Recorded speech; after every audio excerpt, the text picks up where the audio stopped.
Allahumma ya rafi'ad darajat, Allahumma ya rafi'ad darajat. Allah nu Kangjeng Nabi waktu Kangjeng Nabi tas Isra ningali bendungan imam kitu raja tersebut ieu geus sagede kieu tah, sedengkeun ieu de kaluar tah, de kaluar geus sagede kieu cak Kangjeng Nabi, engke bakal gede di akhir zaman, bakal kalaluar di badak kalaluar Ya'juj wa Ma'juj terus bae ngadaharan naon nu aya bae, manusia di dahar, hewan di dahar, suagua rupa di dahar. Wah, Ya'juj wa Ma'juj mah ieu mah tangkal kayu sok bala di daharan bae, ieu datang anu pohara geus mantak baheula ku Zulkarnain di bendung ge raja sadunya ajar Zulkarnain dipuat di Al-Qur'anul Karim ngan eta bendungan raja Zulkarnain teh ya nu kuari di laut manana ieu ditelusuri ke berbagai ilmuwan dunia seluruh benua Asia, Afrika, Amerika, Eropa, Australia. Ya, urang teangan coba bendungan Zulkarnain teh di mana ieu? Sebab Ashabul Kahfi kanyahoan, Kangjeng Nabi Syuaib kanyahoan dan lain-lain sebagainya kanyahoan. Urut Kangjeng Nabi Elut kamari laut mati aya kanyahoan. Wah bae aya ieu teh di dunia. Nu aya dina sejarah. Nu di Quran teh aya kabeh. Kemudian piramid aya, Firaun aya dan lain sebagainya aya. Ieu bendungan Zulkarnain. Ieulah anu encan kapanggih datang ka perdetik ieu. Odingke urang tekan kiamat, sanggeusna kiamat tiupan pertama Kangjeng malaikat Israfil alaihi salam niup jelema teh ka kaler ka kidul kawetan ka kulon lulumpatan anu keur nyusu anakna dibalangkeun budak leutik keneh kakarak leumpang geus suisan kobo aki-aki mah modar di dinya geus aki-aki mah teu kudu kiamat ku ari ge titah leumpang di nu panas ge oleng gejebur sorangan. Mantak lamun perangnya namang kayak ku Amerika ge moal ditembak moalnya naon perang tutut hook senjata nembak nu kieu cek antepkeun lupat sia lupat di kieu doang moal ditembakkeun hook lur aing geus sia budak beladik goplak nu kan bener kan paeh sia namang geus sepira aki-aki teu kudu diangsongan senjata aki-aki mah ansongan sieni urang Lampung. Ayo saya kena naik paeh di luhur bateung. Nah, ieu ke kiamat beres parae. Ganti bumi rata. Gunung Masya Allah. Mentak kurang lamun nyaritakeun ente nyangka gunung teh bakal na angger horenganan tamur meresap.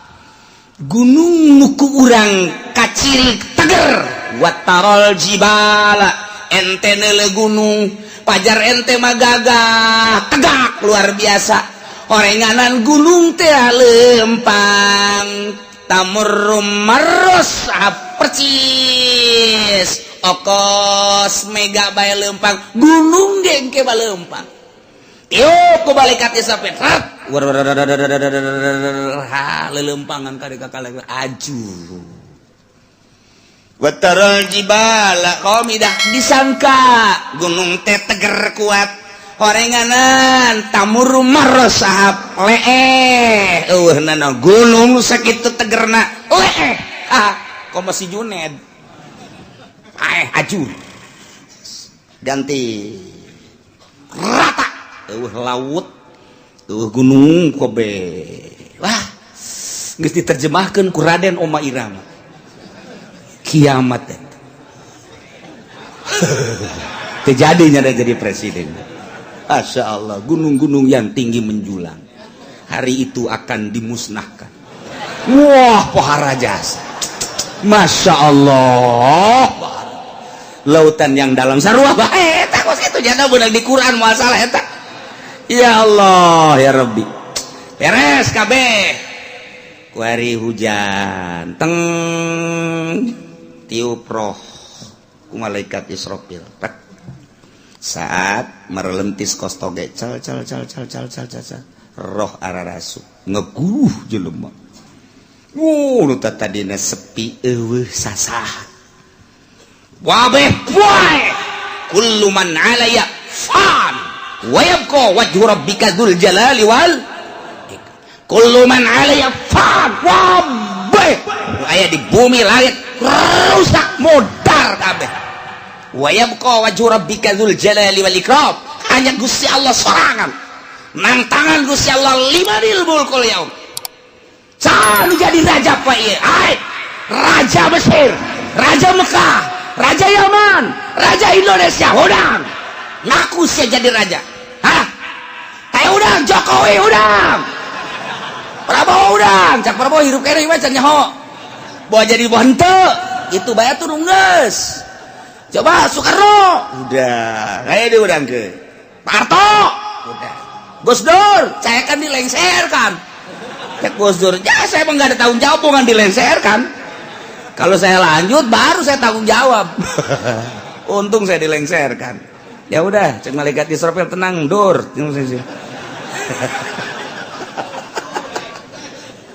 Masya Allah tantangan limanil mulkul yaum geus beres kabeh harirup giring ka mahsyar timbang amal timbanganana kos timbangan emas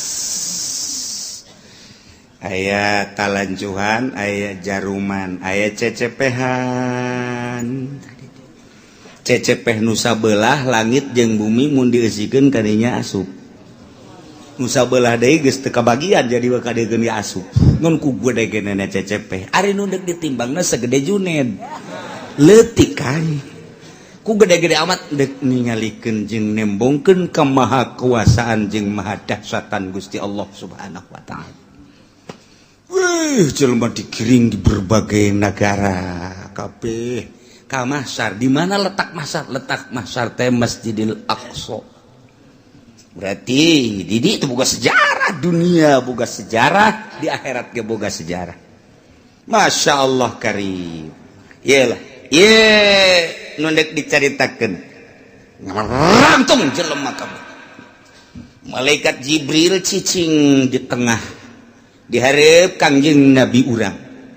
Malaikat Jibril Mikail di belah katuhu. Jibril Mikail Israfil belah kenca. Kangjeng Nabi dihareup plak. Kumpulkeun ku Gusti Allah. فَلَنَسْأَلَنَّ الَّذِينَ أُرْسِلَ إِلَيْهِمْ وَلَنَسْأَلَنَّ الْمُرْسَلِينَ. Cek Gusti Allah aing bakal nanya alladzina ursila ilaihim ka umat-umat anu diutus para rasul.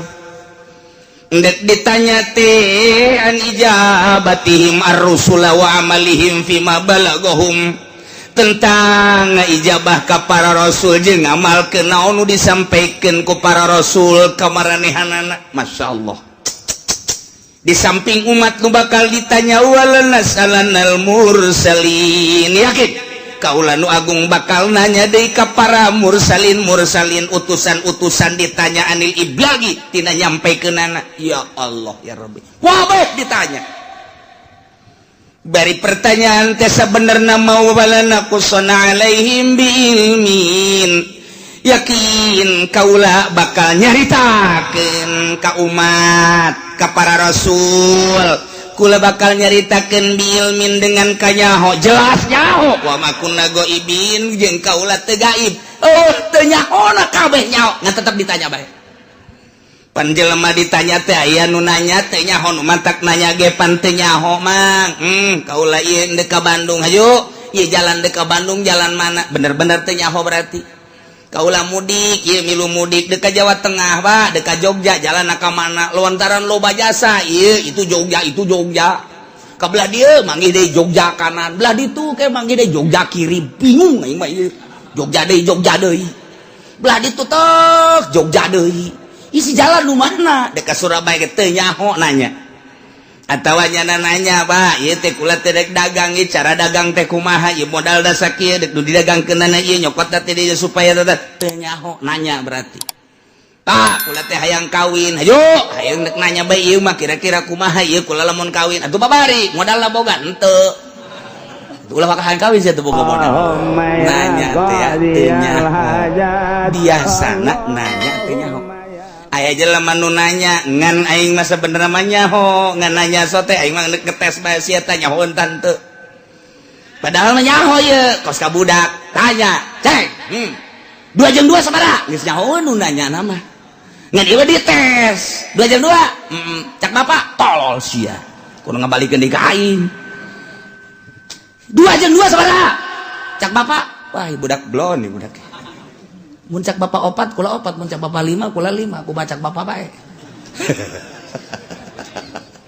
nyaho ye nu nanya nama guru ka muridnya nu mentek nanya teh dites berarti nah aya deui nanya teh ngajejeleh boga anak minta duit dibere tah 1 juta yo meunang saminggu minta deui teh jang anu bere deui minta deui dibere deui geus kalima kali ka dia sia cicing sia dinya dieu hai aing geus sabaraha kali mere duit ka sia bego teu meunang tah anak atuh hitung bae ku bapak ditikem sia ku bapak goblok atuh nyahoeun bapak ge ieu geus mere duit sabaraha kali ngak sudah dipake naon tah duit ieu sia didinya pertama sia ku aing minta dibere kadua dibere aju minta deui dibere tah aing nanya ka sia geus sabaraha kali aing abah dia bere duit ka sia teu meunang teu hitung bah teu meunang jalain kos kitu teh mah maksudna nyarekan aing lan sakali mere duit ka sia tapi ku sia teu digunakeun eta duit tuh tolol-tolol teh si otak pasang atuh menta deui si mah gawena menta malulu nyarekanan tah mah nanya tapi nyarekan go Wadi bah, ya mah boga duit, ajo minta duit sabarit ya mentana. Mio sabarit tah mio. Oh sia dibanding kemana mio, tapi pakai kusianya, nu bener tah, belikan kusia. Lamun kredit jeung cash lain deui bah, hargana. Lamun kredit sabaraha? Barakara kredit? Ngomong sia lain sari. Bahkan hese dek beli cash deh di akhir zaman mah kredit bermodel. Yahudi teh geus kos karar itu bae. Nah, belikeun. Menang meureunanan setengah bulan bah. Pang belikeun motor deui motor naon? Motor Mio. Anu itu ka mana? Aya mah aya bah. Ngan ieu kebutuhan aya deui bah. Bere deui. Ja aya ieu bapana ge. Duit mah eueuh bapana mah aya. Aya tah. Bere deui. Bere deui 3 kali. Budak motor kamarananya dibeli cenah kebutuhan barang ditanyakan ternyata dijual. Oh adek abah sabaraha kali belikeun motor ka sia hah sabaraha kali pareta mah nanya nyaun jan umang meulikeun lagi abah man make nanya deuk nyarekan nah ieu ge sarua ye Allah teh deuk nanya ka umat atuh teh kudu ditanya ku Gusti Allah jauh nyahoeun ja Allah mah pangeran urang turun ke alam dunia Allah nyahoeun kuari hirup dihirupan ku Allah maha uninga kemudian urang kuari ayeuna dibaya pagawean dagang berpolitik atuh Allah mah maha uninga kapae urang mah teu nyaho ira bakal pae Allah bagus nyahoeun kok make ditanya tuh urang ku Gusti Allah nanya dadek nyarekan ka urang nah ieu sia bakal ditanya ku Gusti Allah teu meunang kieu sia ku aing pan dihirupan nah ieu sia harita teh hirup kemudian pagawean sia waktu hirup naon bae cak Gusti padahal Allah nyaho cek urang teh atuh coba bae Gusti ka nyahona tumpahkeun ka dieu wah dikerekem sia ku Gusti Allah teu meunang kos kitu nyanggakeun sadaya-daya Gusti mun Gusti maha uninga nah ieu bakal ditanya urang kabeh ditanya urang sebagai makhluk ditanya Kangjeng Nabi lagi ditanya sarua bae urang ditanya tentang naon tentang an ijabatihim ar-rusul wa amalihim fima balaghum urang teh ngaijabah ka Kangjeng Nabi narima kana ka Kangjeng Nabi syariatna jeung ngamalkeun datang ka mana ditanya zaman Kangjeng zaman sahabat zaman tabiin zaman para wali kuari Junaid maju enggak zaman saya hirup beye aing mah lain nanya rajana lain kiai sia nu nyampaikeun amanah para rasul nu nyampaikeun nu tabligh nyampaikeun amanah rasul sa zaman sia Abdi harita teh gitu mui abdi harita di kecamatan mah gitu Kiturmudi naiknya na ke kabupaten ju naik dinya na ke provinsi pernah nyampaikan ai dibayar nyampaikan ai henteu mana mui na mana mui panggil mui ih kuari nyana ngeungeunahana mui nagara sia saha harita mui abdi aya orang kronjo panggil iya nu formal nu formal dipanggil eta mah geus teu bareres tah mah lantaran nya nama ngomong aya dibayar teu ngomong teu dibayar teu ngomong dibere daek ngomong boga jabatan teu boga jabatan teu daek ngomong ieu mah anu berkeliaran we sa nah aya digigir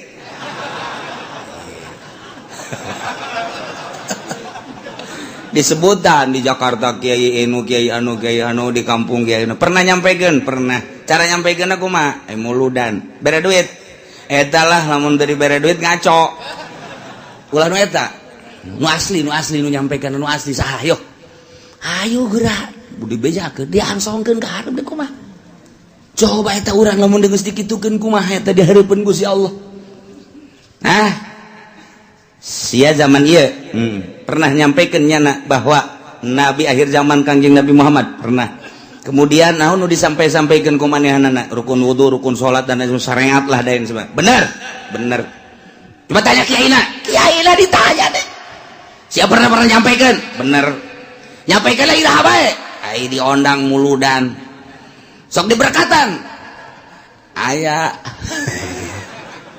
mun teu diberkatan di buledan moal kadinya deui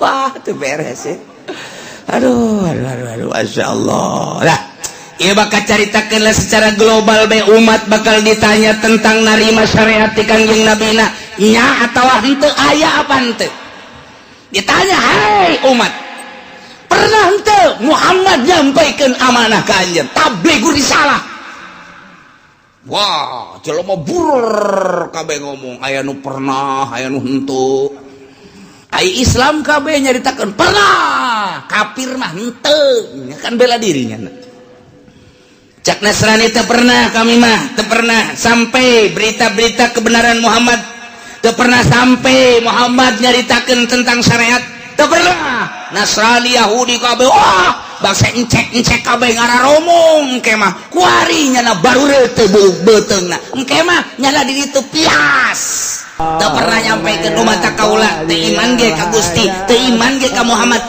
berita nyampaikeun maka uranglah jadi saksi wah pacencongan urang jeung urang tidinya lah al yauma nakhtimu ala afwahihim wa tukallimuna aydihim wa tashhadu arjuluhum bima kanu yaksibun rame atuh Bang wah encek kampung Melayu ngomong hanya geus teu make hayah kampung Melayu mah encek RRC bener nu kampung Melayu mah geus pohon bapak bahasa encek lagi geus teu bisaeun eta mah nya encek nya susah ya Allah nya di neraka saneng rugina ka bina-bina hehe wahara jasa ari tatangga nama nu Islam sanajan nyana ka neraka pan bakal dikaluarkeun tatangga si encek milunya dan digawe jeung encek tapi kan nyana lantaran aya imanan tetep dikaluarkeun untung kan no iya walalas alannal ladzina ursila ilaihim ditanya umat tentang nerima atawa henteu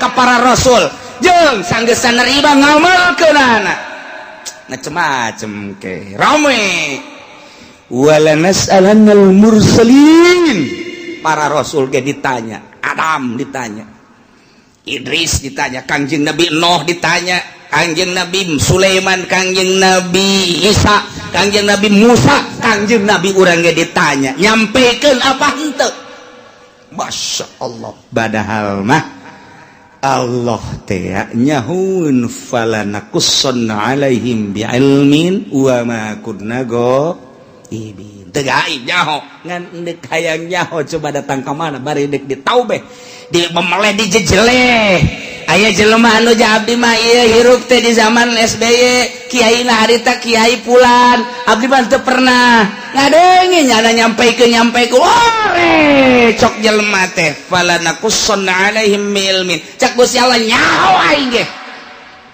sia teu ngaku datang tabligur risalah melalui kiai anu siana cak Gusti Allah nu teu ngajading teu ngadenge pan aya muludan pan aya rajaban kiai ngabuka pangajian tong-tong ngagena tak kasongek siana nu teu daek falanakussanna alaihim Allah jaritakeun neunaheun bagi kiai nu katitipan ilmu sampaikeun besingke di akhirat ditanya walanas alannal mursalin ditanya para mursalin ditanya para wali para kiai ketika urang dikahareukeun kiai anu sia di zaman anu nyampaikeun teu henteu kunaon sia dititapan emang teu nyampaikeun nu ngondang kunaon sia nu mata kayang diondang ieu cak ditangkal amun naon tah teu nyawa nya nambongan di ditu tah ngadeukeutan tukang sate ieu tah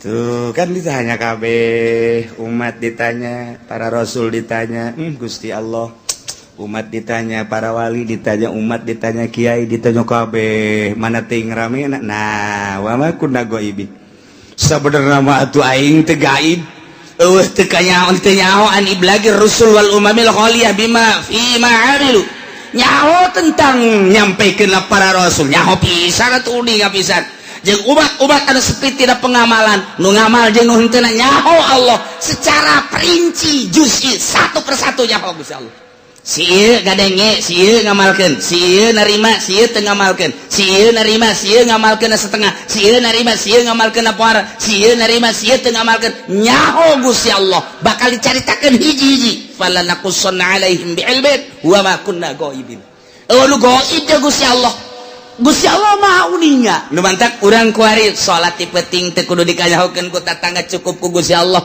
engke bakal ditanya ketika ditanya aya teh berita tabligur risalah aya melalui saha kiai anu sia ngamalkeun tante nyanggakeun sadaya-daya ke Gusti mah uninga abdi penting-penting ge hudang haju kiai haju HSDI eta anu ku aing ditolol-tolol ge sia goblok sia hudang mah hudang tapi ngan kiai doang tapi kan uninga Gusti Allah aing nyaho ka sia sok ngaji lempang ngajina nyaho aing ngadengekeun nyaho haju ngamalkeun nyaho penting sia hudang haju tahajud aing meukeun nanya bae cek Gusti Allah sebagai pangeran ditanya ku aing hidup padahal mah aing geus nyaho falanakussanna alaihim bi'ilmin wa ma kunna ghaibin nu gaib jeung aing mah aing nyaho ka sia narima ti kiai anu kemudian sia ngamalkeun geus ka belah dieu sia zaman sia abdi bareng jeung si itu hirupna pernah sia ngadege urang ti kiai pernah ngamalkeun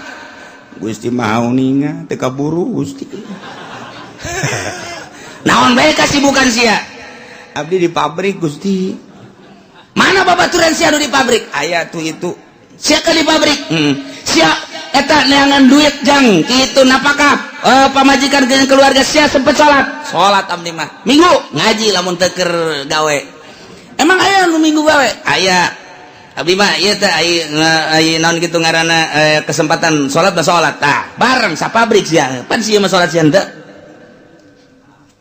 nyangageun Gusti deuk kuas wa ma kunna ghaibin nu gaib nek ngomong naon sia aya dalilna tah babaturan sia mah jadi pabrik ke sapabrik bala jeung sia malah sakontrakan sangarendeng sia mah ja salat sia nu henteu nah nu matak sapabrik aya bae tah nu dibere daek salat jang dalil engke di akhirat besinya ngomong Gusti bongan abdi mah dibere susah haju di pabrik teu kaburu salat Gusti neangan duit bae babaturan sia datangkeun ja susah sarua pas salat sia ka ditu atuh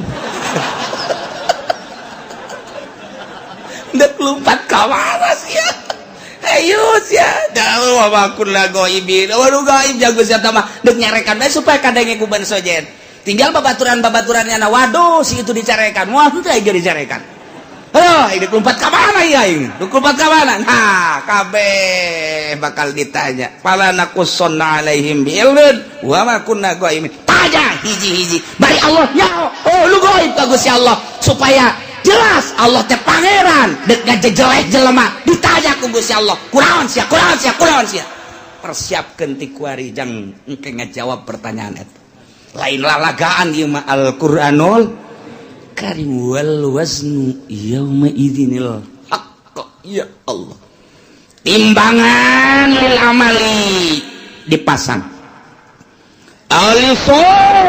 lisohaikiha atawa jang nimbang amal bimizanin lahu lisanun timbanganana aya jaruman wakafat ali aya 2 cangkok 2 mangkok 2 cecepeh kama waroda fi hadis Kanjeng Nabi geus ngajelaskeun ayat 3 hadis tu ngajelaskeun tentang sifatan mizan tentang pertanyaan-pertanyaan jaga maksudnya naon timbanganana jelas nu ditimbangna apa jelemana apa amalna apa bukuna etalah Kanjeng Nabi nu ngajelaskeun aya nu jelas ngajelaskeun Kanjeng Nabi jelemana langsung diayakeun di hadis lain Kanjeng Nabi nyaritakeun jelemana mah tetep nangtung di itu nu ditimbang adalah sohaik buku-bukuna cek sakaol mah lain buku-bukuna amal bae diwujudkeun ku Gusti Allah amal bagus herang bagus caang amal goreng poek joreng nu jelas mandek kumaha ge ima urangna wa ima bukuna wa ima amalna pan nu jelas apa tetep bae ditimbang-timbang keneh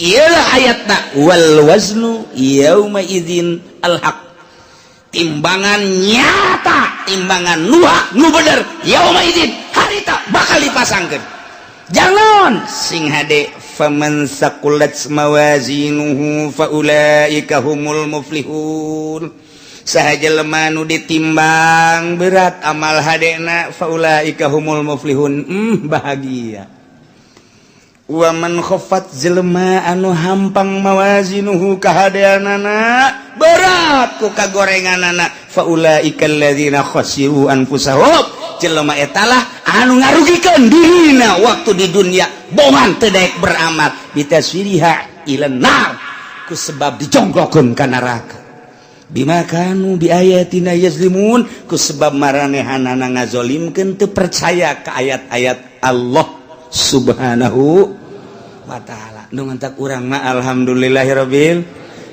jauh masa urang ka Kangjeng Nabi tapi urang iman ka Kangjeng Nabi Muhammad sallallahu alaihi wasallam jauh jeung Kangjeng Nabi tapi urang ngalaksanakeun syariatna dibabaca ku urang sifat wajib di Kangjeng Nabi di para rasul teh 4 urang diantarana kabeleteran kuari tah di dieulah bakal ditimbang saurang-saurang malaikat Jibril di dieu Mikail di dieu Israfil di dieu Kangjeng Nabi di dieu cek sakaol Kangjeng Nabi ngajelaskeun timbangan hade nu gede jurusan sorga timbangan nu goreng ieu neraka asal ditimbang let ka dieu ka kenca belah dieu geus tinggal ngagejebur ka neraka asal ditimbang leketai ka belah dieu geus sorga tinggal berangkat ka sorga bae ya Allah ya Rabbi kuari urang teh cek sakaol Kangjeng Nabi ngajelaskeun timbangan teh timbangan qada wal adli ieu timbangan teh timbangan papasten jeung keadilan nu mantap kuari urang timbang diri urang kuari kurang kudu timbang kajujuran jeung keadilan urang geus datang ka mana urang nuturkeun Kangjeng Nabi geus datang ka mana ngalaksanakeun syariat Kangjeng Nabi ketika ditimbang kurang bera rasa aing lamun ditimbang berat mana ieu ti mata bae mata ieu lobaan dipake neuleuh Quran apa lobaan dipake neuleuh TV kurang bae timbang kuari ieu qada wal adli kuari cek Kangjeng Nabi timbang maneh merenung ceuli lobaan pake ngadengekeun musik apa lobaan pake ngadengekeun urayan-urayan hayo coba hayo apa lobaan ngadengekeun anu hasud ka urang anu ngomongkeun ka urang apa lobaan make ngadengekeun Al-Qur'an hadis kalam ulama timbang ku urang sorangan bari merenung kieu urang timbang ku sorangan bae hayo geura leungeun lobaan pake nyekelan naon ieu leungeun ayo sia leungeun apa nu teas-teas apa nu hipu-hipu sia leungeun timbang ku sorangan urang komo nu geus kolot mah maningan ge beureum mah molotot pegahan engkos kolot dewek ye tinggal nyi hajina heuy mana eta mata kosong amat teu kosong teu naon ngalang layung kitu teh tu dirinya bae heulana eta molotot kitu keur ngarenung ngaji tadi cek kiai aing ieu geus asa di akhirat bae. Ya haji teu percaya karena kuari bae. Kalau ngomong gitu atuh si kiai bener ku sia dikitu-kitu. Dekeran tuh, iya keur ngalamun aing di akhirat teh cek kiai ge timbang cenah amal. Hampura aing haji, ya tukul ge hampura tang geus ada deres sakitu mah. Ulah deui udah hampura sarekan. Hampura aing, si hampura jasa. Mun aing kawin deui, tah. Kakarak dek bener ge.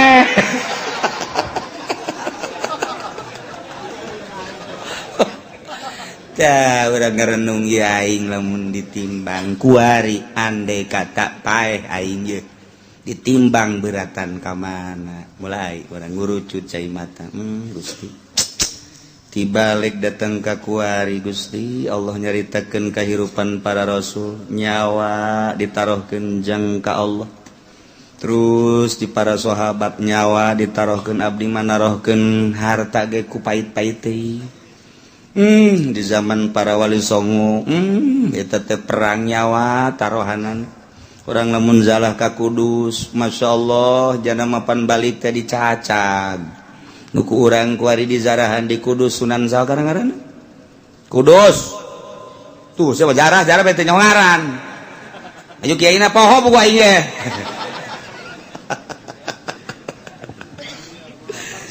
tuh eta pannya nama perang Sunan Kudus mah perang balik tepan di bawah teh tinggal nyawa balancak sakawal bapan potong ieu na ge nu kurang dizarahan eta saja parsa di Kudus teh Kudus masyaallah balik nyawa batur mah nyawa tarohanna pakali ilai kalimatillah renungkeun ku urang aing boro-boro nyawa duit ge ku pait-pait teuing ge aya masjid ge butuh ka keramik koop biasa bisa babara kali haji jamaah haji mah atuh jajan mah aya atuh ieu keramik ieu keramik nu sajen heula kek kurang karak aing hayo heula nu sajen heulanan bisi teu kabagian beramal nu sajen eta ngomong hebat jasapan ayo urang babarengan heulanan nu sajen bae geus beres gaji ieu mah geus beres keramik alhamdulillah tuh biasa gaji neraka tah mah kuduna ge nu sugih mah lain kitu haji ieu keramikna kumaha ya saha anu geus siap keramik batalkeun geus Pak Haji duit loba di bank anak geus di ngaranan ari Pak Haji na aing mah teu boga duit sial teh Ki Haji tolol emang nu sugih mah kos kitu bloon batur bae dikesek-kesekkeun tah hayang urang mah hayang ngadenge tuh geus kitu Mang anu sekian meter geus aya sabaraha eta aya 20-an mah bejakeun ka Mang anu lain teu butuh kitunya dia mah ku Pak Haji bae kabeh sapira 500 meter lah sabaraha kebon 500 meter geus tuh jual ke buat tetangga habak beres oh bener lah Ki Haji dasar pelit-pelit bae tah ngeunaheun urang ngadengena bejakeun geus dulu sadaya hampura ieu mah ditarima bae nu sameter 2 meter ngan ke dialihkeun ka nu sejen sebab ieu keramik ditangkes ku Pak Haji anu oh maksudna abeh teu kesel deui cek jada teh aja ieu mah duitna aya naon teh alhamdulillah atuh nu kami mah geus kanaonkeun bae kan ngeunaheun teh mun aya di lembur lu kos itu ieu mah henteu Pak ayo heula ke kurang aing kurangna sameter eta nu dimaksud ku aing aduh ya udah sugih dur-dur pet tu kos kieu tah ialah wal waznu yauma idzinil haqq fa ulaika faman saqulat bawazna Kangjeng Nabi na di dieu maksudna naon eta Kangjeng Nabi di dinya cicing ya Allah ya Rabbi Kangjeng Nabi lain samaneh ketika ditimbang umat Kangjeng teh ti heula pan al awwalun al akhirun umat Kangjeng Nabi teh pandeurina diayakeun pangheulana ditimbangna Kangjeng Nabi di dinya sabelah Kangjeng Nabi cicing di cukang neraka jahanam Masya Allah lain lalagaan Kangjeng Nabi memang kumaha begitu ditimbang teh nu kadeu ku Kangjeng Nabi leket teh ka kenca Kangjeng Nabi nyekelan surat kulkoh ngaranna tek gegera dikajakeun naon sakit bener ulah bomong berat pantah tadina ka ditu kok jadi ka ditu salam surat letik mah eusina la ilaha illallah muhammadur Rasulullah sida eta tah leutik jasa surat asal ketei kade naon teh cap Jibril ulah nu penting salamet bae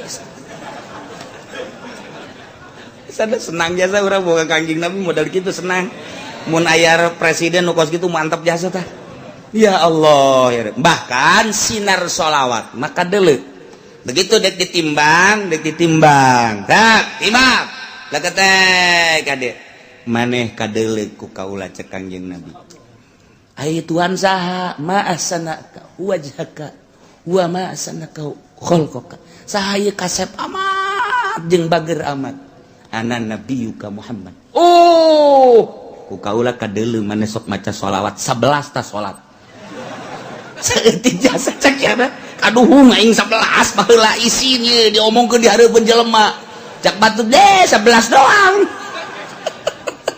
geus kajeun 11 ge lantaran saya istiqomah geus begitu ditimbang tek teundeunan sholawat ka dieu 11 bae kuat ka salamet tas salat 11 nyana nanya heula masana wajhaka kasep amat Tuhan saha jeung tita tadi tutulung bae ana nabiyuka Muhammadun pohara ieu kaciri tanu sok baca sholawat mah ku Kangjeng Nabi kaciri sidar sholawat nah geus disalabat-salabatkeun mantap ku ari ulah-ulah cicingeun geus kolot poe Jumat geus jam 10 ka masjidna ih teu bisa jam 9 mah teangan di dinya tihang jang nyalan deui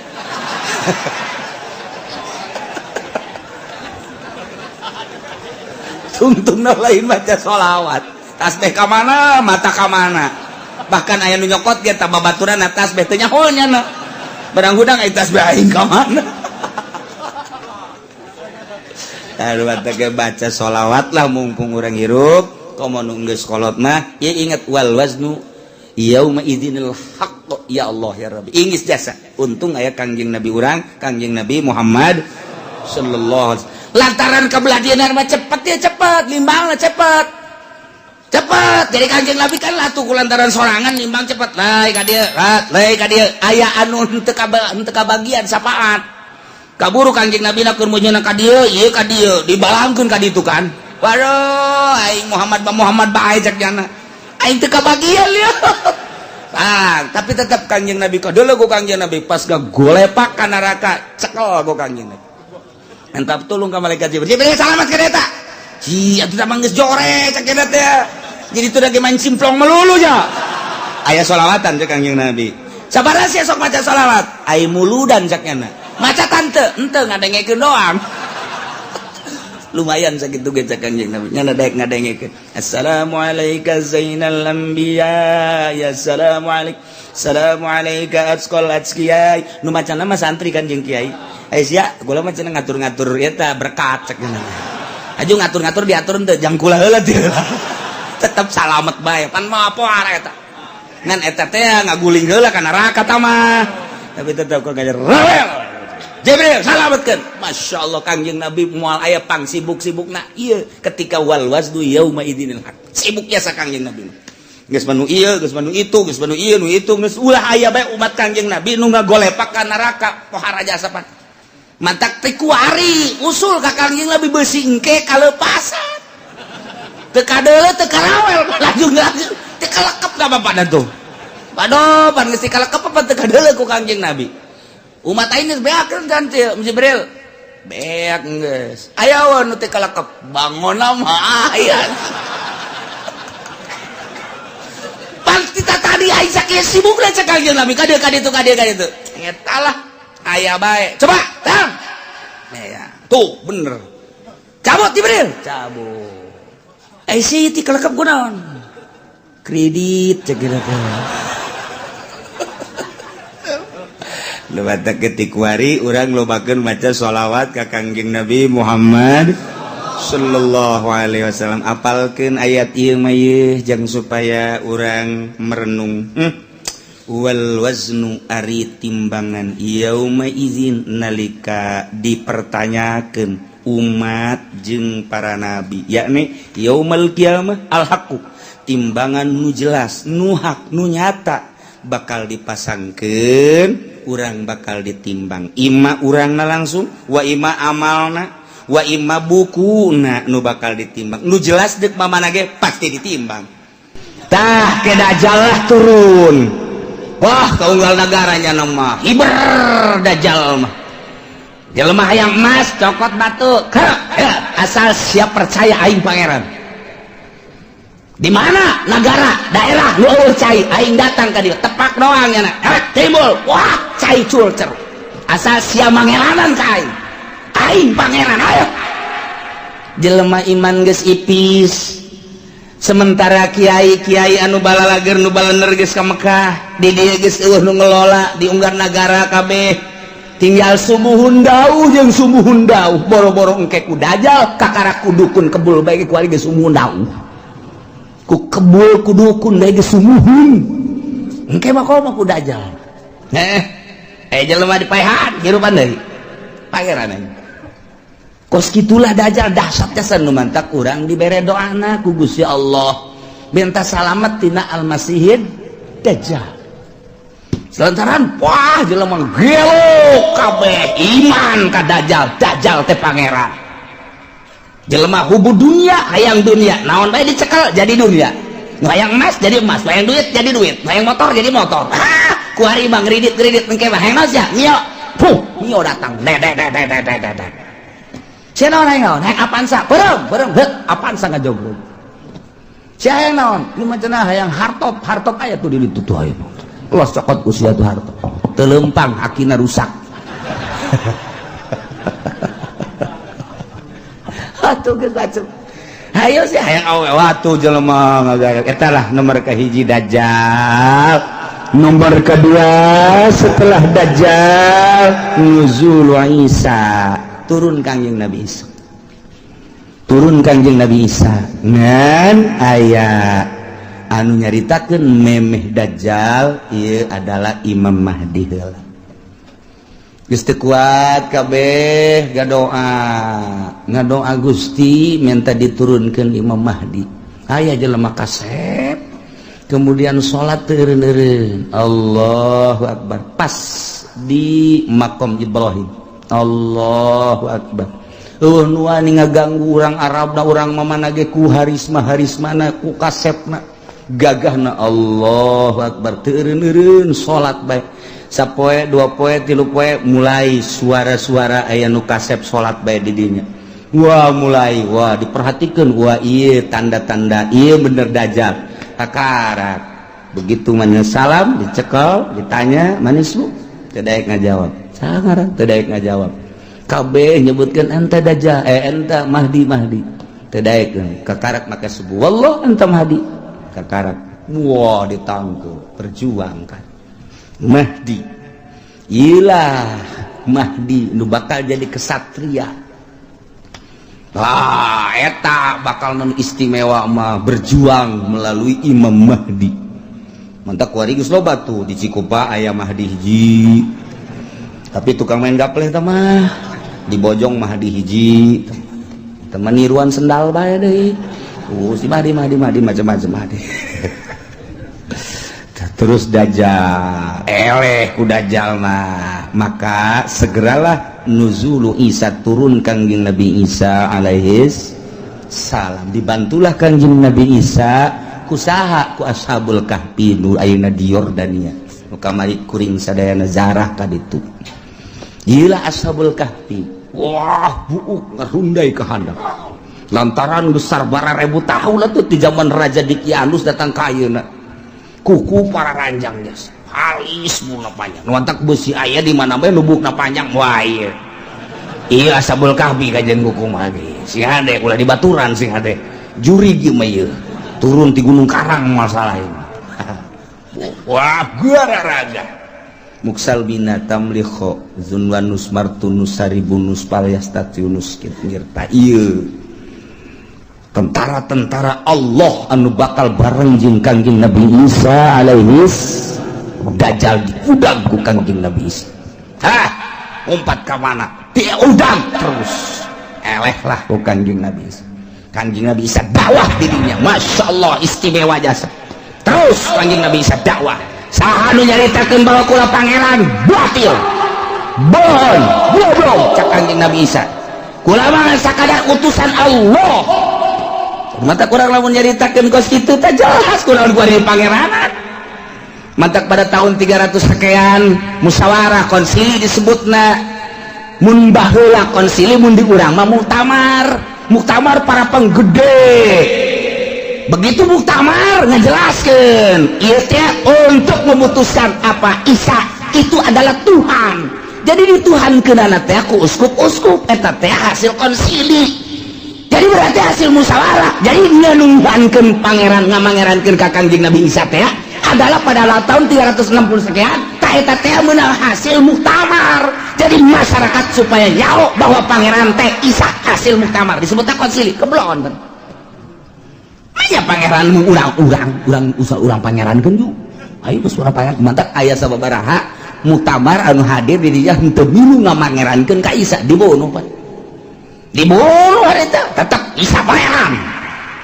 Jadilah datang ka kuari Tritunggal. Engke Kangjeng Nabi Isa marah. Saha nu ngajadikeun aing pangeran? Aing mah rasul. Anu kuari ngajalankeun syariat Muhammad. Aku nya da jeung Kangjeng Nabi urang. Mulai malah kawin Kangjeng Nabi Isa pan baheula teu kawin, da ieu kuari mah kawin ge bakalna turun ka dunia, nyana dakwah terus. Jelema istimewa kabeh iman nyana kawin ngan teu lila Kangjeng Nabi Isa diangkat deh maot Kangjeng Nabi Isa mulai kacau deui ya ngan nu baragus geus mulai ku Gusti Allah langsung aya angin seger asal ngambe angin eta pae asal ngambe angin eta maot nu ibadah ka Allah marah maot. Ya Allah ya Rabbi tinggal Cameron bakukul geus luar biasa ya bakukul deui belah tidinya turunlah Ya'juj wa Ma'juj. Urang lamun nyarita dina Al-Qur'an aya Ya'juj wa Ma'juj anu dibendung ku kitu Zulkarnain. Urang mun maca surat Kahfi aya ke diharap bakal dongeng Ya'juj wa Ma'juj nu Kangjeng Nabi waktu Kangjeng Nabi tas Isra ningali bendungan imam kitu raja tersebut ieu geus sagede kieu tah sedengkeun ieu de kaluar geus sagede kieu cak Kangjeng Nabi engke bakal gede di akhir zaman bakal kalaluar di bada kalaluar Ya'juj wa Ma'juj terus bae ngadaharan naon aya bae manusia di dahar, hewan di dahar, segala rupa di dahar. Wah, Ya'juj wa Ma'juj mah. Ieu mah tangkal kayu sok bala di daharan bae. Ieu binatang anu pohara geus mantak baheula ku Zulkarnain di bendung ge raja sadunya Raja Zulkarnain dipuat dina Al-Qur'anul Karim. Ngan eta bendungan Raja Zulkarnain teh ya nu kuari di laut manana ieu ditelusuri ke berbagai ilmuwan dunia. Seluruh benua Asia, Afrika, Amerika, Eropa, Australia. Ya, urang teangan coba bendungan Zulkarnain teh di mana ieu? Sebab Ashabul Kahfi kanyahoan Kangjeng Nabi Syuaib kanyahoan dan lain-lain sebagainya kanyahoan. Urut Kangjeng Nabi Lut kamari laut mati aya kanyahoan. Wah bae aya ieu teh di dunia. Nu aya dina sejarah. Nu di Quran teh aya kabeh. Kemudian piramid aya, Firaun aya dan lain sebagainya aya. Ieu bendungan Zulkarnain. Ieulah anu encan kapanggih datang ka perdetik ieu. Nah, tapi geus mulai kuari kanyahoan. Geus mulai.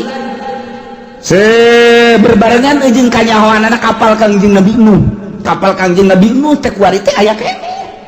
Kapalna aya kene kapalna. Geus sindek urang kada itu hayu. Di mana cenah Kiai? Lah, sia mah diajak ka Banten ge hararese. Komo ka ditu atuh. Di Gunung Arat. Di Gunung Arat, Arat teh di Turki. Eta teh di luhur gunung aya setiap jelema nu kadenya teu kuat paeh jalan luhur melalui udara tetep bae teu kuat didinya geus digambar saat koreng didinya aya peninggalan kapal Kangjeng Nabi Nuh alaihi salam judi teh judi nah geus kapanggih eta tinggal ieu bendungan Zulkarnain nu diditunan di bendung ieu Ya'juj wa Ma'juj di mana ieu bahkan ilmuwan alkohol Amerika pernah asup ka hiji daerah nyana ge kaget kok hewanna kos karari ceulikna lain irungna lain bahasana lain ta eta teh nyana kaget di dinya aya hewan seperti kieu teka jauhan dia lagi di mana, tapi ketika jana perem ngadengelah suara azan, Allahu Akbar, Allahu Akbar, trek aya di daerah deui. Berarti eta dibukakeun hijab mata asup Islam eta. Jelema eta asup Islam. Loba jasa di Amerika anu menemukan, di Inggris, di Belanda kemudian asup Islam. Loba, ieu mah keur carita hayang mengetahui tentang bendungan Dzulkarnain. Ngeus kapangi aya sababaraha menemukan buah ieu cuman buah doang. Ketika aya seseorang anu menemukan hewan seperti itu, apa ieu Ya'juj wa Ma'juj teh, maka manehanna ngadenge suara azan, kemudian bentak geus lain di dinya deui. Tah eta teh negara-negara kos kitu teh loba urang ge. Kuari ge urang nu ka Banten aya nu aju ka dulu istana kerajaan. Eta berarti diajak ke negara itu. Kamari aya deui nu liwat ka dinya bae, oh, aya kerajaan di daerah dia, di Ketos bae kerajaan Ketos. Raja jurig newo-newo meureuntah. Jawab. Ieu da ieu urang kan kuari. Ieu teh kuari urang teh aya 3 dimensi urang cicing di dieu. Urang dimensi zahir kuari. Zahir kadeuleu ieu. Lamun urang dibukakeun hijab trek dimensi alam jin. Alam jin. Lamun waliullah dimensi alam hakikat, bakal kanyawan hakikat. Jadi ieu teh sababaraha dimensi. Urang mau pelantaran urang mah sapira urang, atuh nu kadeuleu ieu deui. Kapangi ieu deui. Mun mingguan ka dieu jeung tukang uduk deui. Eta dimensi urang mah. Teh, da ieu ke baca bakalna Ya'juj wa Ma'juj. Nah, idinya kakarak summa khurujud dabah. Jadi eta bakal Ya'juj wa Ma'juj engke ku Gusti Allah dihujanan blek hujan. Banjir pararaeh lah Ya'juj wa Ma'juj. Tinggal manusia-manusia anu nyilib araraeh loba keneh di dunia teh. Dabah teh ya hewan eta nya nama letikan tihimar, hampir sarua jeung himar begal. Celina rancung biasangan nya nama mau patlot, mau pulpen leungeunna. Nulisan jelema tarang ditulisan mukmin kafir. Geus teu bisa kukumaha nu katulis kafir wae. Terus sadunya mukmin kafir dabah eta mah terus nulisan eta, Masya Allah, ieu lalakon lain lalagan ieu pohara jasa bakal katulis. Nah nu geus aya tulisan mukmin didinya langsung teu kebel mau ngeunaheun. Geus tinggal nu kafir siapa kafir sia ge da tarang sia sia kafir sia ge atuh kafir gawe tah tadi jawab geus kafir engke mah bakalna awewe loba jasa lalaki kurang tak engke bakalna lalaki diudag-udag ku awewe datang kelai katangkal kalapa kiih lagi dilamotan ku awewe ku eueuhna lalaki lamun hayang mahmur engke tah. Aduh, haju deui. Zina teh kuari makan masih kena di kamar, masih kena di kontrakan. Eta anu kelas di hatap, nu belah ditu da mah tuh di hotel, di tempat-tempat anu geus puguh lokasi-lokasina. Engke mah di sisi jalan kos kotok. Ki hayang itu dibuka sleting. Beres. Geus eta. Geus hayang beres. Percis kos kotok bae geus ces beres. Ngan digabungkeun ku Gusti Allah.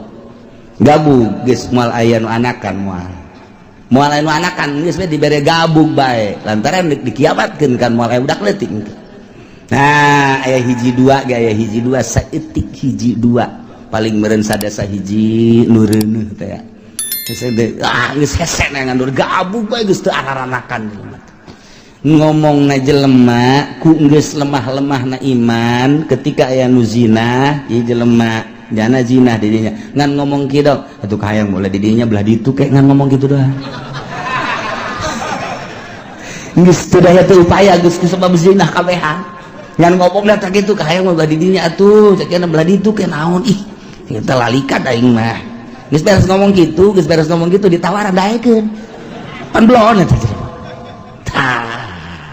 iyalah bakal terjadi seperti itu. Masya Allah. Kakarak summa tulu usyamsi min magribiha, kakarak muncul panon poe di kulon. Jadi muncul panon poe di kulon setelah Mahdi, setelah Dajjal, setelah Dabah, setelah Yajuj wa Majuj, kakarak muncul panon poe. Numantak cek Kanjeng Nabi, la taqumus saah, moal waka terjadi kiamat hatta tatlu asyamsu min magribiha, sehingga muncullah panon poe di kulon. Tah ieu teh ditangtangan ku kafir teh, urang Quraisy nyaon dina Taurat dina Injil geus dijelaskeun. Nu matak nyana lah aing mah daripada iman ka Quran jeung ka Muhammad, maningan ge hiji paeh aing. Cabut nyawa aing. Nomor kedua, maningan disiksa ku Gusti Allah.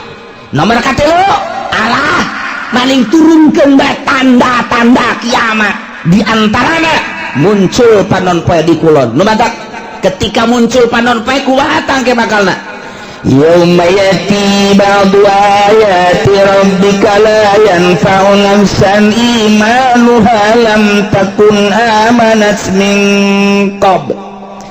Dina poean datang sebahagian tanda-tanda pangeran, yakni tere datang kiamat wahiyatul usyamsi, muncul panon poe min maghribiati kulon.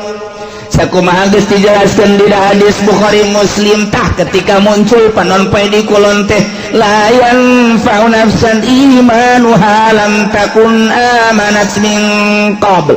Allah mangfaat kawak-kawakan ka hiji jelema ka sahabat imanuha imanna lam takul amanat min qabl, anu manehanana encan iman memeh eta mah geus begitu muncul panon poe di kulon nyana can iman, haju nyana nyao ieu teh tanda kiamat, berarti bener kiamat teh nyana iman, geus tutup pintu si gotaka. Teu mangfaat sama sakan jujung kelan nyana asyhadu an la ilaha illallah wa asyhadu anna muhammadar rasul, geus tutup tamang, geus tutup bae bokana. Asal muncul panon poe di kulon geus tutup. Syahadat tinggal syahadat, zikir tinggal zikir. Jelema kabeh bakal neangan masjid kege. Tandana masjid eta adalah hiji aya kubahan, dua aya menarahan, tilu aya tihangan. Masjid mah mantak pakai tihang bae. Tanda masjid adalah tihang. Engke di akhir zaman ditareangan eta ngan geus hese. Neangan masjid geus areueuh lantaran dibongkaran. Model di urang ge kuari keur dibangun masjid di berbagai negara, di berbagai daerah, di berbagai sudut dibangun lantaran masih keneh nyaman jeung aman, nu ibadah loba keneh. Di akhir coba engke lamun terus dikendalikeun ku Amerika, nu jadi gubernur Jakarta kuari Ahok, lamun aya Jokowi naik Ahok kafir. Tidak menutup kemungkinan engke Serang bupatina kafir, Pandeglang bupatina kafir. Lamun di Jakarta Ahok, engke di Serang si Cenglu, oh di Pandeglang si Tegwan, ayo si Tangerang si siang-siang melingseng. Guys, udah beres kabeh. Ayo siang, mangkaning juga itu.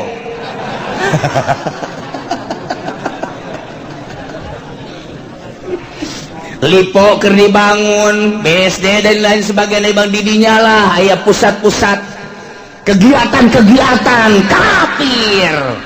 Nu geus kanyahoan bae kapan binasa baheula teh didinya teh aya senjata nu sakitu lobana deuk nanaon eta teh sa? Si Haryati, Haryati teh saha? Hah?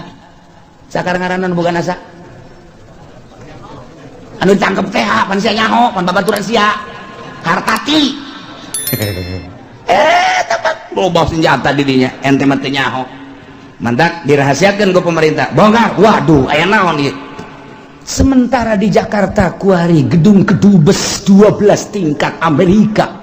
Jang naon eta lamun lain boga cita-cita nu teu hade. Hei, emang kumaha gitu. Ieu teh dekristenisasi anu lain lalagan. Sementara pemerintahan urang kuhahe. Kiai lu aya di itu kuhahe 4 kali. Nggak kumaha ada ya tuh. Lain tadi perjuangkan jam geus kiayana. Ya otomatis lah kafir dia terus hasil dicokotan ku Amerika, hasil dicokotan dan lain sebagainya, orang dibangun kadeuleu geus lemah na di orang, asal aya nu bergerak dianggap teroris, asal bergerak dianggap teroris, kan sararieun kabeh iman geus eueuh mulai gempor. Sudah tidak ada masjid paling hiji dua kan meureun anu dipertahankeun. Hayu sia tanah dibelian ku nyana nyeun gereja sadaek-daek. Nah, ada kumaha deui hayu. Ya pemimpin urang ge nu handal, nu kuat. Ayo deuk kumaha kabeh sumuhun dawuh ke Amerika. Nah, mulailah gedung dibangun, gereja dibangun, masjid-masjid urang dibangun, engke dibongkar. Nah, ieu mah keur carita singkatna bae, lila kene eta mah urusan kos kitu mah, sebab eta mah melalui masa-masa wah, peperangan dan lain sebagainya, bakal perang. Deuk kumaha henteu? Bakal jasa.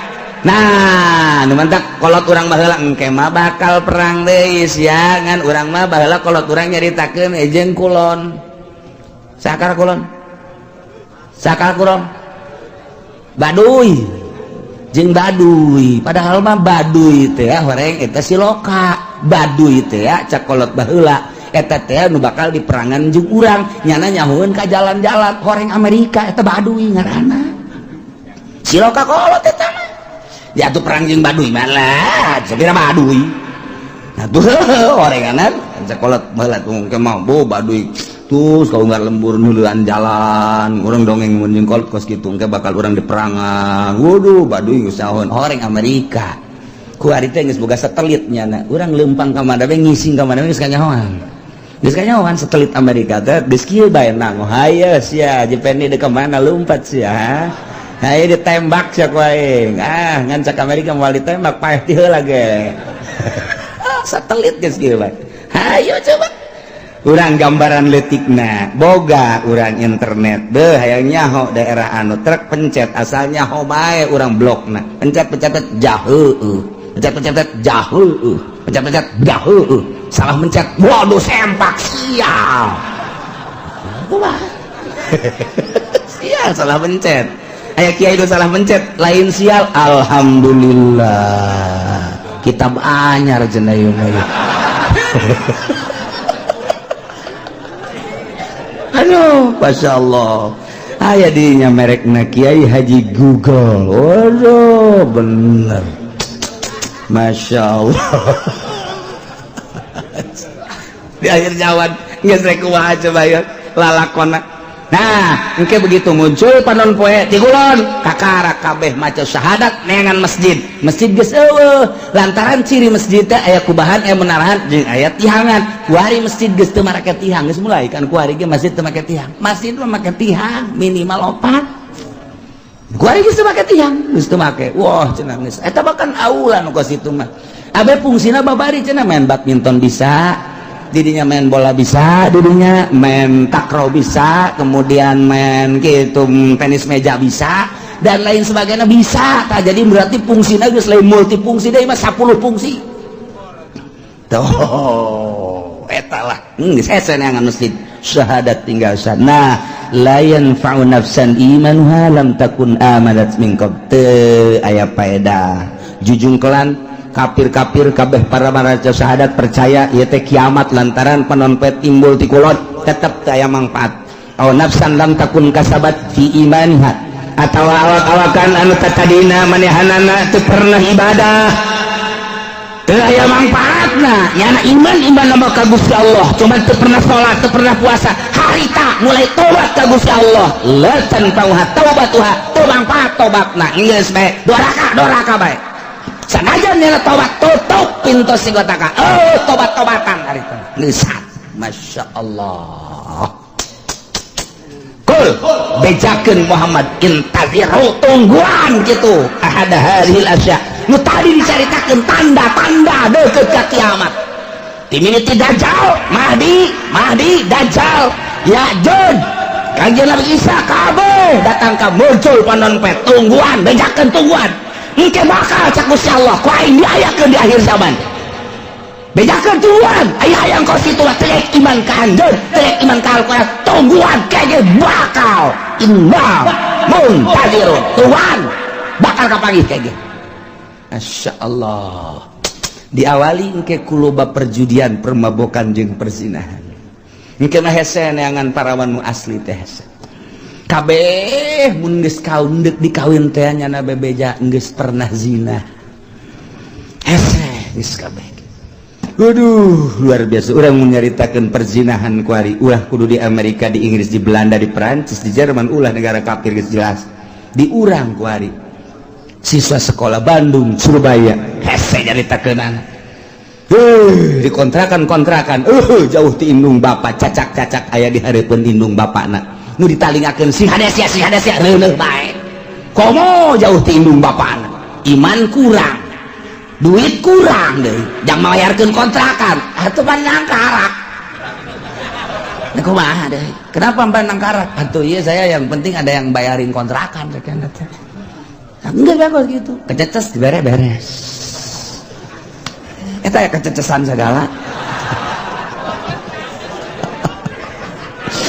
Masya Allah. Nah iyalah caritaan ku parkures nunang tangan ka Kangjeng Nabi, teu percaya ka Kangjeng Nabi jeung ka Al-Qur'an, endahan manehanana nang tangan. Hayang paeh lah, hayang datang siksa lah, hayang tanda-tanda kiamat cak Gusti Allah. Geus bedakeun Muhammad ka manehanana, tungguan ke bakal datang. Urang kuari geus ditungtung kuari. Mun ditingali sejarah target akhir zaman geus darareukeut jasa, sebab tanda-tanda deukeut ka kiamatna geus aya. Matak geus bae kuari mah urang mah sakadar ngaji ieu mah supaya nyaho, jang naon, jang supaya urang bisa mengendalikan diri, abeh urang salamet fid dunya wal akhirah. Lantaran hese deuk dikukumakeun ge ieu mah geus bae urang jeung urang jang urang bae. Geus urang rapih ke anak urang. Di akhir zaman mah kuari geus teu boga TV, teu boga HP, teu ngridit wali geus sakitu ge geus. Teangan coba nu teu boga HP hese gas. Aya cenah kulah teu boga kiai. Bener sia? Leungit can meuli deui. Laon pandaman. Henteu timbul ti nurani. Atuh kiai bae boga HP da 3 kiai. Nu hiji diceuli, nu hiji diceuli, nu hiji diirung. Laon bantah kiai. Atau komo pedagang atuh. Masya Allah. Eta mah terserah ieu mah keur nyaritakeun karusakan nu warokna mana. Nah iyalah urang ngaji supaya nyaho horenganan karusakan teh geus darareukeut jasa. Urang salametkeun diri urang eueuh nu leuwih karunya ka diri urang, iwal ti diri urang. Salametkeun diri urang, pamajikan urang, anak urang luruskeun menuju Allah Subhanahu wa taala. Anu mantap Gusti Allah nitah puasa emang kumaha kitu eta. Nu mantap Gusti Allah nitah puasa lantaran ieu manusia titah deukeut ka Gusti. Sebab cak Gusti Allah aing nyieun sia supaya dedeketan jeung aing ke di akhirat mun sia deket jeung aing ku aing dibere tempat nu indah, dibere tempat anu mulia, dibere tempat sebagai penghargaan deket da anjeun ka kaula sorga, di mana anjeun jauh ka kaula, ku kaula bakal dibere tempat di neraka sakitu jangan. Nu mantap Kangjeng Nabi tugasna basyirau wa nadhira. Hiji ngabubungah sorga, dua nazirun nyingsienan neraka sakitu bae. Geus tugas kiai geus sebagai warasatul anbiya sakitu bae. Tuturkeun Kangjeng Nabi lamun Kangjeng Nabi dibere tugas basyirau wa nadhira atuh kiai na ge kuari sebagai warasatul anbiya kudu basyirau wa nadhira. Tuduhkeun dia jalan sorga ieu. Di jalan neraka ieu Golkar ieu. Udah itu dulu. Ulah sembarangan.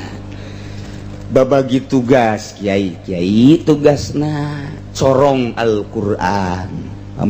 Pemerintah tugasna corong Amerika. Sakitu bae geus teu bisa diganggu gugat sama di Indonesia mah asal lu jadi pamarentah nyana kepanjangan beung Amerika. Kepanjangan sungut bule. Kiai mun mimilu kadinya sarua min jumlati Amerik.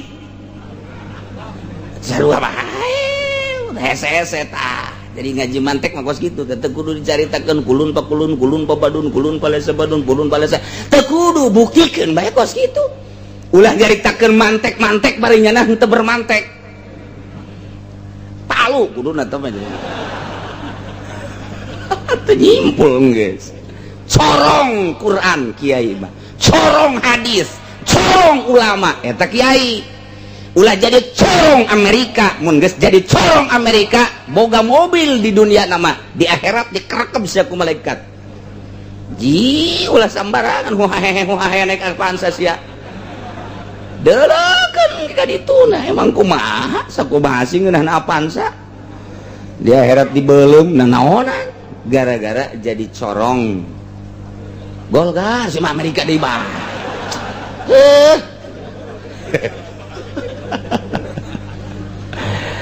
atuh teman teu bae ngan hampir kitu bae kabeh ieu mah keur carita kasimpulan dihenteu teh kitu bae dihenteu teh ge kula mangan sakadar ngabejakeun doang pedah Kangjeng Nabi basyirau wa syahida wa mubasysyira wa nadhir kumaha kitu kieu lazatud dunya arbaatun kalazatan dunya aya opat sakadar opat kanikmatan dunia hiji at-ta'am dahar dua wasyarab nginum tilu wal jima'u jima sek nomor kaopat naon molor sakitu gua perhatikan coba ge ieu teh meunang ti Kangjeng Nabi dikemas ku ulama oh ngan sakitu kalazatan dunia mantak ibu lulusan ngajelaskeun ge nikmatud dunya salasah ngan nya mah kadituna aya idkhulu zakar bisa dulu eta ibu lurus lah nikmatud dunya salasan fardhu taban naumun wa qublatun wa idkhulu zakar nikmat dunya ngan tilu tengetkeun ku sararia cak Ibnu Ruslan hiji naumun molor kadua qublatun nyium katiluna mana nyium idkhulu zakar tah ngabebeskeun panakol tongprong ci atuh kumaha ngomongna sia eta coba itu jak itu tidituna kitu tuh gitu bae cek urang Jawa apa iku sia boten ngertos ora iso orang Jawa ya wis gue lulu dah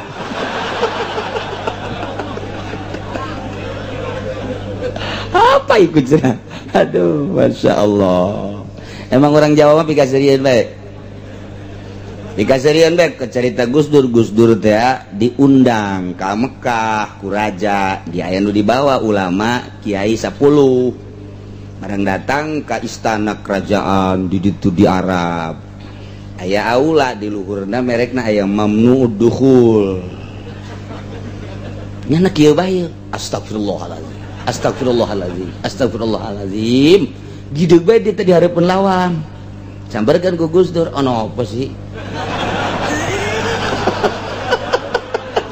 Gus Dur iki segana opo iku iki mamnu duhul dilarang berduhul di sana berarti ini tempat duhul katanya waduh cek Gus Dur teh dasar teu nyakola orang NU teh teu nyakola ini mah dilarang masuk bayinya di Indonesia nyebut duhul teh ka pamajikan jadi itu barang kamar mamnu duhul emang ini tempat duhul kali ya tuh emang itu ngaraji kos gitu tak mamnu duhul padahal tempat kiki tua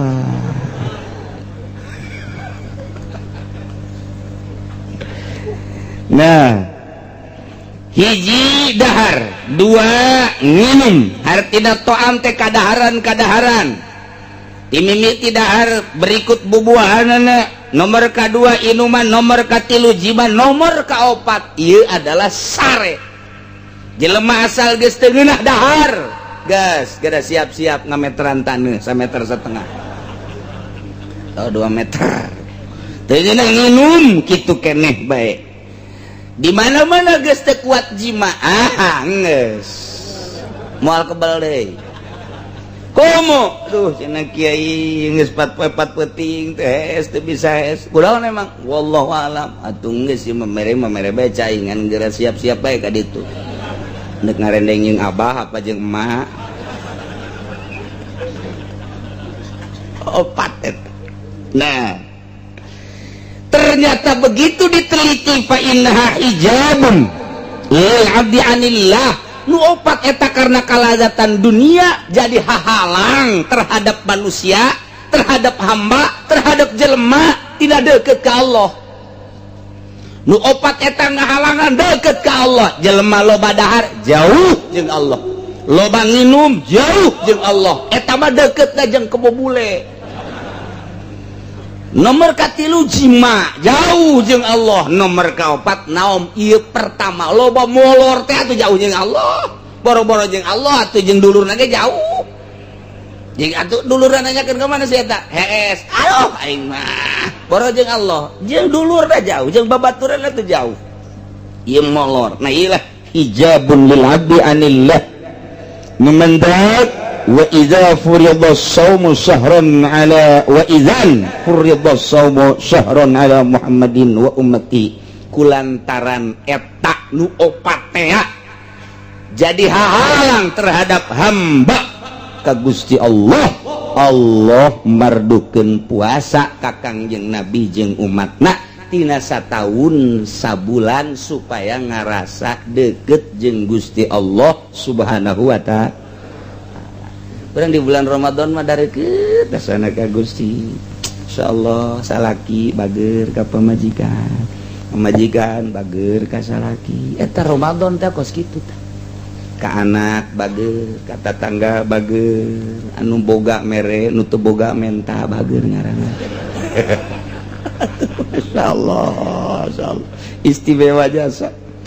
Ya Allah, ya Allah. Hiji nomor kaduana hikmah tidak diperdukeun puasa 30 poe lumantak ieu puasa 30 poe atawa sabulan kunaon emang kieu sasakalana inna abana adam alaihi salatu wassalam sanyana Kangjeng Nabi Adam bapa urang kabehan alaihi salatu wassalam lama akala begitu anjeunna ngadahar buah khuldi nu dilarang ku Gusti Allah langsung ku Gusti Allah ditegur bakia min jawfihi miqdara salasina yauman di jero beuteung nyesa 30 poe ya Adam hai Adam turun maneh eta teh akan dilarang teu meunang di deketan teu meunang di dahar ku anjeun dirobak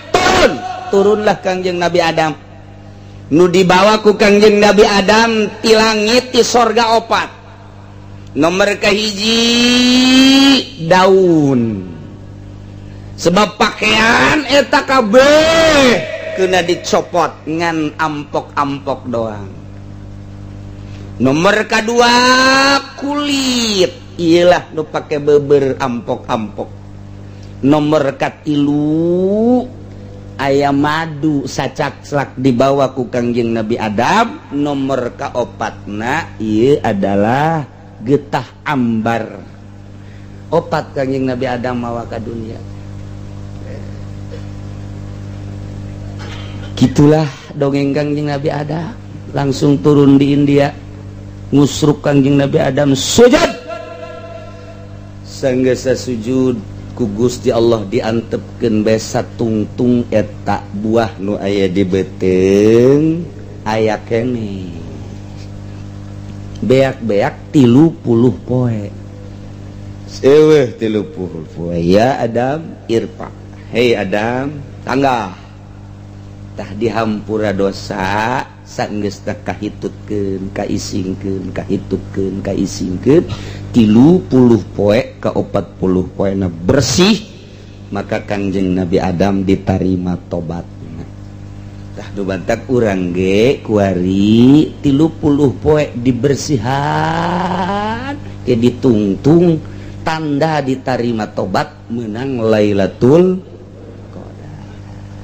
Aduh Masya Allah nikmat biasa benang Lailatul Qadar baca-baca teu kudu ngaburi nyai bae Lailatul Qadar mah urang ieu timiti puasa teh cedah dongeng na batur mah ngaburi nyai belah langit segala rupa Lailatul Qadar lain ku kitu bae Lailatul Qadar lain eta pamajikan haju seuri ge eta Lailatul Qadar aduh Gusti aing puasa teh dibere Lailatul Qadar aing ku Gusti Allah kunaon pamajikan nu biasa manyun bae seuri bunga eta Lailatul Qadar anak cium tangan biasa nama anak geus kieu bae naon ieu bah martil katarang abah ya katarang abah tapi bulan puasa mah cium tangan eta ngaranna Lailatul Qadar komo haju SMS-an jeung jahe mah eta mah neraka jahanam mah masyaallah karim tuh iyalah hikmahna nu mentak Gusti Allah nitah puasa ka Kangjeng Nabi sareng umatna salasina yauman bilayaliha tak urang mudah-mudahan diberi sehat ku Gusti Allah diberi jag-jag ku Gusti Allah diberi daek urang ibadah ka Gusti Allah sehingga bener-bener urang menang ridho Allah subhanahu wa ta'ala. Diriwayatkan dina disyaratkan puasa teh kieu innallaha ta'ala khalaqal aqla sanyana Gusti Allah ngadamel akal begitu didamel eta akal ku Gusti Allah cak Gusti Allah ya aqlu aqbal akal madep fa aqbala akal madep ka Gusti Allah semoga cak Gusti Allah ya aqlu akal mungkur anjeun akal adbaro mungkur nurut jasa akal cek Gusti Allah ya aqlu man anta wa man ana saha anjeun jeung saha kaula cek akal anta rabbi wa ana abduka dhaif Gusti pangeran abdi ari abdi mah hamba Gusti anu dhaif cek Gusti Allah ya aqlu ma khalaqtu khalqan a'azza minka kaula teu ngadamel makhluk nu leuwih mulia tibatan anjeun sebab anjeun mah geus ngaku jasa begitu ditanya man anta wa man ana anjeun teh ngajawab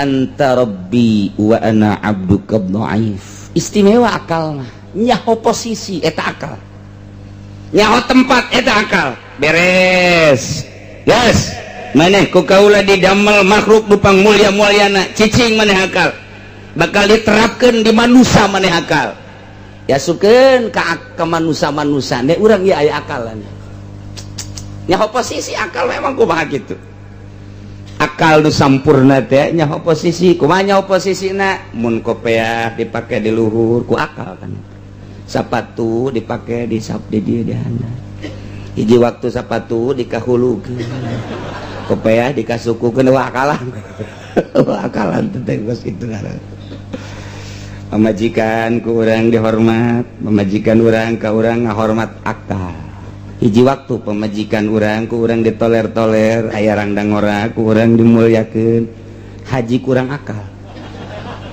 atau luhur teh teu akal kitu bae terus beres Gusti Allah ngadamel akal summa khalaqallahu nafsa Gusti Allah ngadamel nafsu ku ari baqala lah cak Gusti Allah akbil nafsu mana panjen falam tujib begitu digerokeun sia nafsu tali akbil ka dieu maneh ka dieu menghadap tetep bae nafsu ngabuageun bae ngabuageun eta bahasa hebat ngabuageun geus pohara jasa tah ngabageun jadi gabageun mah atuh geus teu robah saeutik-eutik acan ih atuh cicing bae masyaallah semoga lah tuluy ngomong deui Gusti Allah aya nafsu tali ka dieu tetep bae falam tujib ngabuageun bandel teu daek madep ka Gusti Allah jeung teu daek nembalan-nembalan acan iyalah nafsu ada satu mana di dunia baik tapi ditanya cek Gusti Allah semoga lah man anta wa man ana nafsu sahanjeun saha kaula jawab Faqalat anane wa anta tuh kula mah kula Gusti mah Gusti eta kakarak dijieun we geus kos kitu nafsu tah geus babagi jeung Gusti Allah teh ya Allah ya Rabbi lah nafsu namantak fa'adzabaha binari jahannam mi'ata sanatin lantaran kakarak dijieun ge geus buang kawarah nafsu mah ku Gusti Allah langsung di ka neraka jahanamkeun 100 tahun digodog ta nafsu teh digolotrokeun nafsu 100 tahun di neraka jahanam geus digodog 100 tahun summa akhrajaha kakarak dikaluarkeun eta nafsu tanya deui ku Gusti Allah nafsu man anta wa man ana sanjeun saha kaula kakarak pajabat sunya na ngajawab bari leuleus Gusti anak-anak wa anta yo geus digodog 100 tahun masih anak-anak wa anta kene bae ieu bangkawara jasa nafsu mah masyaallah pohara jasa teu bisa digodog ku seuneu. Nah cek Gusti Allah coba dek dilunakeun ieu nafsu teh ye summa ja'alaha finaril jumi atas sana kuari make seuneu lapar nafsu digodog make seuneuna lain nari jahanam tapi make naril ju kena lapar ieu diulah itu diulah ieu diulah itu diulah ieu dipegung diantepkeun nafsu teh kena mandiri sorangan bae kakarak eta nafsu ngolemprah geus cicing bae tungkul bae eta nafsu tadina mah tanggah bae anak-anak wa anta eta nafsu tanggah bae barang di laparan dibere dahar henteu dibere nginum henteu nafsu ya wewe dibelokeun ku Gusti Allah cicing bae maneh mah maneh bae nafsu coba jadi kahayang-kahayang teh aku ari dipuasakeun